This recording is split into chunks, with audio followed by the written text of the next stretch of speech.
রাজারহাটে গোষ্ঠী সংঘর্ষে এলোপাথারি গুলি চলার ঘটনায় উত্তাল রাজ্য রাজনীতি। তৃণমূলের দুই গোষ্ঠীর মধ্যে গন্ডগোলের জেরে এই ঘটনা ঘটে বলে প্রাথমিকভাবে খবর।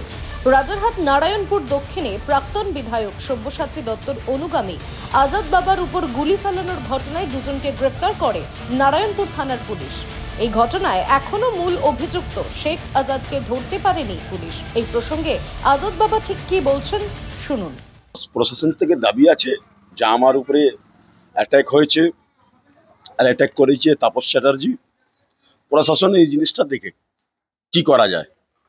এটা গুন্ডা রাজ না, এটা যোগী রাজ না, এটা ইউপি না কি যখন তখন যার উপরে হামলা হয়ে যায়।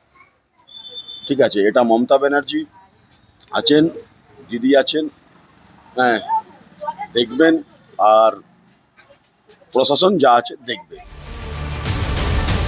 শনিবার সকালেও থমথমে পরিবেশ রাজারহাট দক্ষিণ নারায়ণপুর এলাকা জুড়ে। আজাদ বাবার উপর গুলি চালানোর ঘটনায় দুজনকে গ্রেফতার করে নারায়ণপুর থানার পুলিশ। ধৃতরা হলো সাজিদ খান ওরফে ছোটু ও মোহাম্মদ তাজ। নারায়ণপুর গুলি কাণ্ডে ধৃত দুজনকে ব্যারাকপুর আদালতে তোলা হবে।